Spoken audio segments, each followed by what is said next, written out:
This is the Annie Frey Show. A federal appeals court in New Orleans, composed of conservative justices, heard arguments Wednesday over the legal status of the widely used abortion pill mifepristone. The hearing featured sharp questions and interruptions from the judges almost as soon as it started.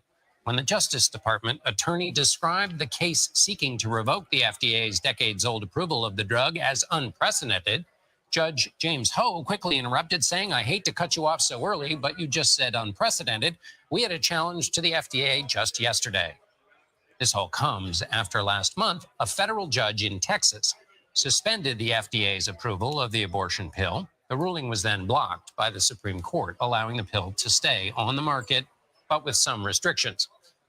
There's a CBS report on the abortion pill. You might have heard of chemical abortions, and we were just discussing in the last segment with Wiggins America issues that might be facing some of the candidates as they are the leading candidates, we will say, in the Republican Party as they are looking to figure out how they're going to win over the majority of the vote. And abortion is one of those issues. Now, when Roe v. Wade was overturned last summer, this ended up making the decision go to the states. And of course, as surprised as anybody might be, Illinois is very progressive and very innovative in how they work to make it the destination for abortions in the country.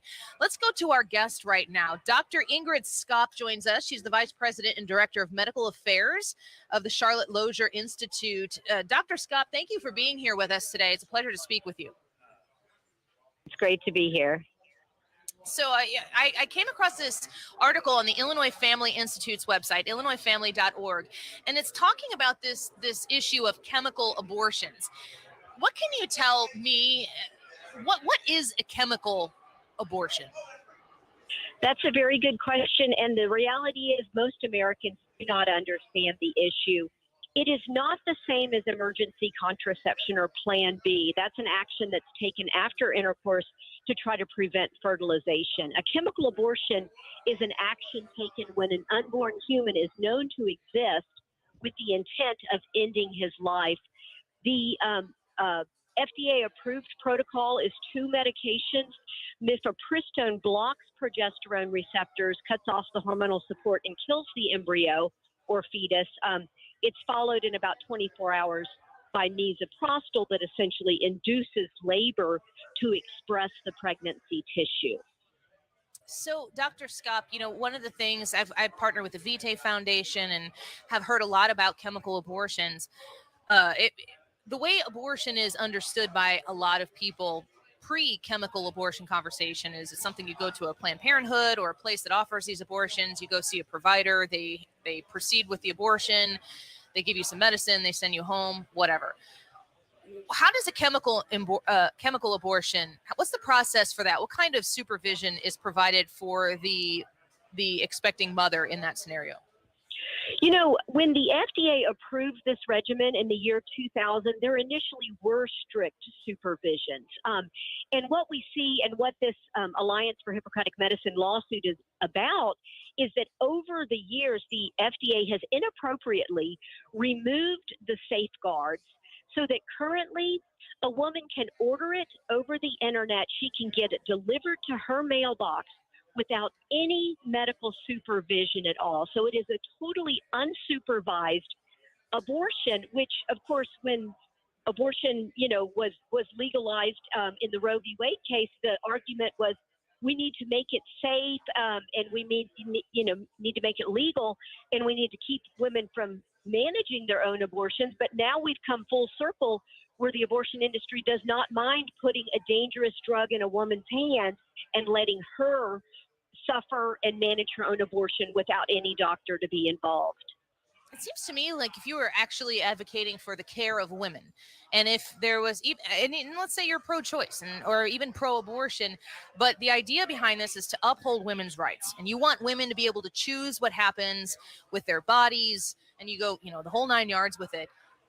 Seems to me like taking a pill that chemically induces an abortion in your own home does not actually provide the best care for the woman. You're absolutely correct. And study after study tells us that complications are 4 times higher with a chemical abortion than with a surgical abortion. And so you're right. I mean, if a woman, desires an abortion, which I would argue, of course, there's many other options for her. There's many organizations that will support her with material and emotional support. But if she opts for an abortion, it's far safer for her to have one surgically than these chemical abortions. They're a horrible experience for women. The average woman will bleed for over 2 weeks. Many women bleed longer than a month. 40% describe the pain as severe. And many times they see their unborn child's body in the toilet. And of course, the emotional ramifications of that we have yet to discover. Right now, there's no ultrasound required. There's no confirmation that a woman doesn't have a potentially deadly ectopic pregnancy in her fallopian tube. No labs are being done to determine if a woman needs ROGAM for future pregnancy complication prevention. No one's checking for STDs to make sure that there's not something else that needs to be treated. It benefits the abortion industry. And as we see states put safeguards in place, I'm in Texas, what we're seeing is that this was the plan all along. These chemical abortions are circumventing state laws and providing abortions where states are trying to protect life. Man, that's just, it's so sad to think about how this political issue tugs on both sides of the women who are in a position to make this choice. And there's so much political noise around trying to champion the idea of choosing abortion. And in the state of Illinois, we've heard J.B. Pritzker, the governor himself, says he wants to be the destination in this country for women who want to seek out abortions. He wants them to come to the state of Illinois. What do you think about that? And where do we go from here? Well, we need to educate the American public. You'll often see polls that twist the data.